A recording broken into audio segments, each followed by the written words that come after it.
Dear learners, in this video we just see how to control our emotion, right? How to control our emotion. So maybe controlling our emotion can be just greatly benefits or our overall well-being in just relationship. So in this video we are just going to see step-by-step strategies to help you effectively manage and control your emotion, right? The first step is just self-awareness. You have to just aware yourself, right? Self-awareness. Start by developing self-awareness. Pay attention to your thoughts or emotions and recognize the trigger that activates them, right? You have to understand the impact of your emotion on your behavior or on your thoughts and your physical sensation, right? Right? Step 2, you have to identify and understand emotion. You have to identify the emotion that you are experiencing, right? You have to take time to identify and label your emotion accurately. And this helps you just gain a better understanding of what you are feeling and why you are feeling that way, right? So emotions are not just inherently good or bad, they are just a signal providing valuable information, right? So step 3 is pause and take deep breaths. Pause and take deep breaths means you have to take time to recognize the feeling or the emotion that you are experiencing. You have to, maybe when faced with strong emotion, take a pause and focus on your breath, right? You have to take deep breaths. Maybe deep breathing maybe help you to activate the body relaxation response and allowing you to gain this control over intense emotion, right?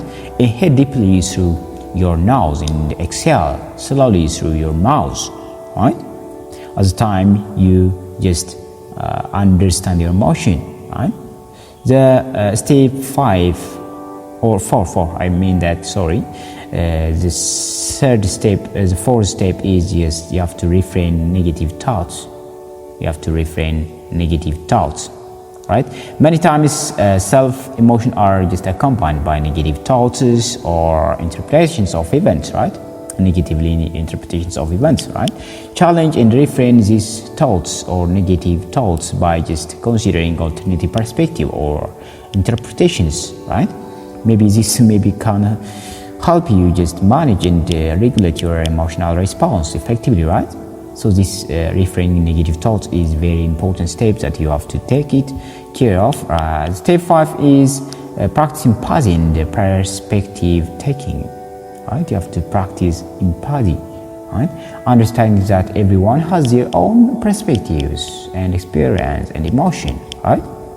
And you have to practice empathy by putting yourself into others' shoes and considering their emotion or motivations, right?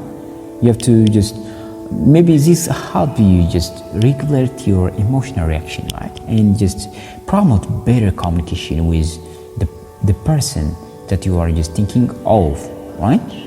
So the other step is step 6, that is problem solving and solution oriented mindset.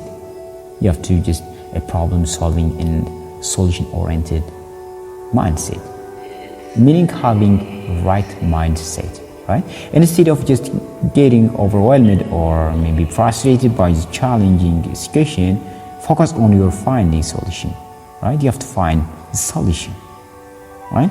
And identify the problem, cause your emotional response, and you have to just brainstorm possible solutions. You may just write them down, the feeling or the emotion. You have to understand the problem. You have to identify the problem that's causing your emotional response, right? You have to just write them down.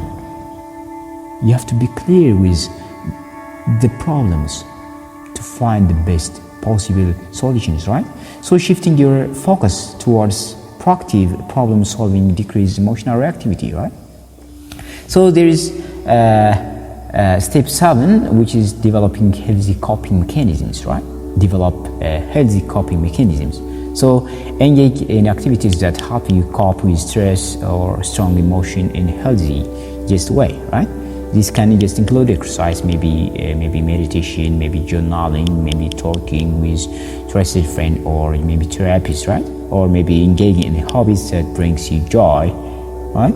You may feel having healthy coping mechanism allow you to just regulate emotion effectively, right? it may help you to alleviate from the stress or the emotion that you are experiencing, right?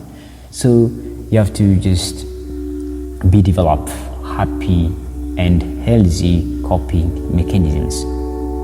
Step 8, practice self-care, right? You have to practice self-care. You have to prioritize self-care to maintain emotional balance. You have to get enough sleep, eat well, engage in activities that brings you happiness, and creates a boundary to ensure your needs are met, right? You have to take care of yourself positively and impact your emotional regulation, right? This is a very, very important step. You have to take care of yourself. You have to get enough sleep, eat well, engage in activities that brings you happiness, and create a boundary to ensure your needs are met. Your needs are met, right? This is very, very, very important steps that you have to perform. Step 9, you have to seek support when needed, right? When you just need a support, you have to just seek them, right? You have to ask them to support you, right? Because remember that just seeking support from a trusted individual is crucial, right? Whether it is just a therapist, a counselor, or support group, maybe connecting with others can provide this valuable guidance and assistance in managing emotion effectively, right? So maybe implementing all of these 9 steps, right? Or these 9 strategies maybe require practice and patience. So over time, you will just gradually gain control over your emotion and respond to situations in a more balanced and constructive manner. So you have to apply all of these steps for better emotional control, to control your emotion in a better way, to bring a positive impact on your life.